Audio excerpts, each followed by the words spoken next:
பாண்டாஸ் வணக்கம் and welcome to my channel. நான் உங்கள் ஜீவிதா. ஸோ நம்ம இன்றைக்கி இந்த வீடியோவில் என்ன பார்க்க போகிறோம் அப்படின்னா ரொம்ப நாளாக எனக்கு இந்த இஃப்தார் பாக்ஸ் வாங்கி சாப்பிடணும் அப்படின்னு ஒரு ஆசை.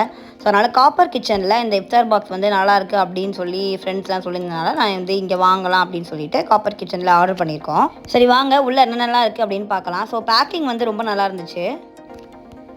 ஸோ ஃபர்ஸ்ட் பிபிக்யூ சிக்கன் இருந்துச்சு. அதுக்கப்புறம் பார்த்தீங்கன்னா வாட்டர் பாட்டில் மேண்டேட்ரி வச்சுருந்தாங்க. அதுக்கப்புறம் மேலே அந்த கட்லரிஸ் எல்லாமே இருந்துச்சு, ஸ்பூனு, டிஷ்யூஸ் இதெல்லாம். அப்புறம் டேட்ஸ் வச்சுருந்தாங்க. அதுக்கப்புறம் ஃப்ரூட்ஸ் வச்சுருந்தாங்க. வெறும் 4 ஃப்ரூட்ஸ் தான் இருந்துச்சு. அதுக்கப்புறம் வாட்டர் பாட்டில் டிஃபால்ட்டாக எப்போவுமே எல்லா இஃப்தார் பாக்ஸ்லையும் வச்சுருப்பாங்க அப்படின்னு சொல்கிறாங்க, நோன்பு திறக்கிறதுக்காக. அண்ட் என்னோட மோஸ்ட் ஃபேவரட் நோன்பு கஞ்சி. ஆக்சுவலாக இந்த இஃப்தார் பாக்ஸ் வாங்கினதுக்கு மெயின் ரீசன் இது தான். நோன்பு கஞ்சி குடிச்சு ரொம்ப நாள் ஆச்சு. ஊர்லலாம் வீட்டிலே கொடுப்பாங்க, பக்கத்தில் இருக்க நெய்பர்ஸ்லாம். ஸோ அதுக்கப்புறம் மட்டன் சமோசா வச்சுருந்தாங்க. அப்புறம் கிளி பரோட்டா, இதுவும் எனக்கு ரொம்ப ஃபேவரட்டான ஒரு ஃபுட்டு. ஸோ கிளி பரோட்டா இருக்குது, அது ரொம்ப ஹாப்பி. அப்புறம் மைனேஸ் வச்சுருந்தாங்க அந்த பிபிக்யூ சிக்கனுக்காக.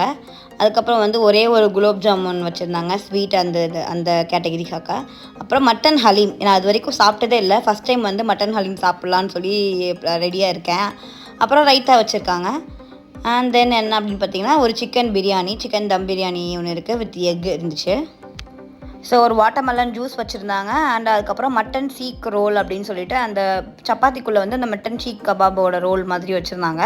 ஸோ இதெல்லாம் டேஸ்ட் எப்படி இருக்குது அப்படிங்கிறத பார்க்கலாம் இப்போது. பிரியாணி ஒரு ரெகுலர் சிக்கன் பிரியாணி, ஒரு பாஸ்மதி ரைஸ் பிரியாணி மாதிரி தான் இருந்துச்சு. And Haleem first time taste பண்ண போகிறேன். பார்க்குறதுக்கு கொஞ்சம் ஹல்வா மாதிரி இருக்குது. ஆனால் டேஸ்ட் வைஸ் பார்த்திங்கன்னா கொஞ்சம் பிரியாணியும் அந்த கிரேவிலாம் இருக்கும்ல, அந்த மாதிரி ஒரு டேஸ்ட்டில் இருந்துச்சு. ஃபஸ்ட் டைம் சாப்பிட்றேன் நான், ஓகேவாக இருந்துச்சு. அண்ட் பாப்பாவுக்கு இந்த சீக் கபாப் ரோல் ரொம்ப பிடிச்சிருச்சு. அவங்க ஆக்சுவலாக இந்த ஹோல் பிளேட்லேயே அந்த சீக் கபாப் ரோல் தான் ரொம்ப ஹாப்பியாக விரும்பி சாப்பிட்டாங்க. ஸோ ரொம்ப வருஷம் கழித்து நான் நோன்பு கஞ்சி குடிக்கிறேன். ரொம்ப நல்லா இருந்துச்சு. கொஞ்சம் சூடு மட்டும் ஆறிடுச்சு, மற்றபடி டேஸ்ட் வைஸ் சூப்பராக இருந்துச்சு. ஸோ ஹலீம் செகண்ட் ரவுண்டு போய்கிட்டு இருக்கு. நல்லா தான் இருக்குது. இது ஒரு மாதிரி கொஞ்சம் different feel, nice.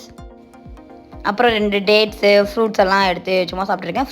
Cut fruits ரொம்ப கம்மியாக இருந்த மாதிரி ஒரு ஃபீலு. ஸோ ஒரு பீஸ் சிக்கன் பிபிக்யூ வச்சுருந்தாங்க. டேஸ்ட் வைஸ் நல்லா தான் இருந்துச்சு. மட்டன் சமோசா பார்த்திங்கன்னா கொஞ்சம் ஓகேவாக தான் இருந்துச்சு. கொஞ்சம் ரப்பர் மாதிரி ஆயிடுச்சு. கொஞ்சம் ஆல்ரெடி வேக வச்சனாலே என்னமோ எனக்கு கொஞ்சம் பிடிக்கல. உள்ள இந்த ஸ்டஃபிங் நல்லா இருந்துச்சு. ஸோ அதுக்கப்புறம் கிளி பரோட்டா ஓப்பன் பண்ணிட்டுருக்கேன். கொஞ்சம் ஆறிடுச்சு, அது மட்டும் தான் மைனஸ். மற்றபடி டேஸ்ட் வைஸ் சூப்பராக இருந்துச்சு, நல்லா ஊறிடுச்சு பரோட்டா. ஸோ டேஸ்ட் வைஸ் ரொம்ப நல்லா இருந்துச்சு. ஸோ பிரியாணிக்கு அப்புறம் இதுவும் ஒரு நல்ல ஒரு டேஸ்டியஸ் ஃபுட் இந்த ஒரு ஹோல் பேக்கில். ஸோ ஓவராலாக 1லேருந்து 2 பேர் நல்லா சாப்பிட்ற அளவுக்கு குவான்டிட்டிஸ் கொஞ்சம் கம்மியாக இருந்தாலும் ஐட்டம்ஸ் கொஞ்சம் நிறையா வச்சுருந்தாங்க. ஸோ இந்த கட் ஃப்ரூட் தான் ரொம்ப டிசப்பாயிண்டட். மற்றபடி எல்லாமே டேஸ்ட் வைஸ் நல்லா இருந்துச்சு. அண்ட் முக்கியமான விஷயம், இந்த இஃப்தார் பாக்ஸோட ரேட் பார்த்தீங்கன்னா 610 ரூபா, 610 rupees. ஸோ இது வர்த்தா இல்லையா அப்படிங்கிறது நீங்கள் கமெண்ட் பண்ணுங்கள். ஸோ ரொம்ப நாளாக நான் சாப்பிடணும், அன்பாக்ஸ் பண்ணி பார்க்கணுன்னு ஆசைப்பட்டேன். இந்த இஃப்தார் பாக்ஸ் ஒரு வழியாக நான் வாங்கி சாப்பிட்டு அன்பாக்ஸ் பண்ணிட்டேன். ஸோ ரொம்ப ஹாப்பி. உங்களுக்கு இந்த வீடியோ பிடிச்சிருந்தா லைக், ஷேர், கமெண்ட், சப்ஸ்கிரைப்லாம் பண்ணி கீழே பெல் ஐக்கான் ப்ரெஸ் பண்ணிவிடுங்க. அப்போ தான் என்னோட இன்ஸ்டாகிராம் உங்களுக்கு வந்துட்டே இருக்கும். நான் இன்னொரு சூப்பராக உங்களுக்கு சந்திக்கிறேன். Until then tata bye pandas. இந்த அனிமையாக மட்டும் பாய்.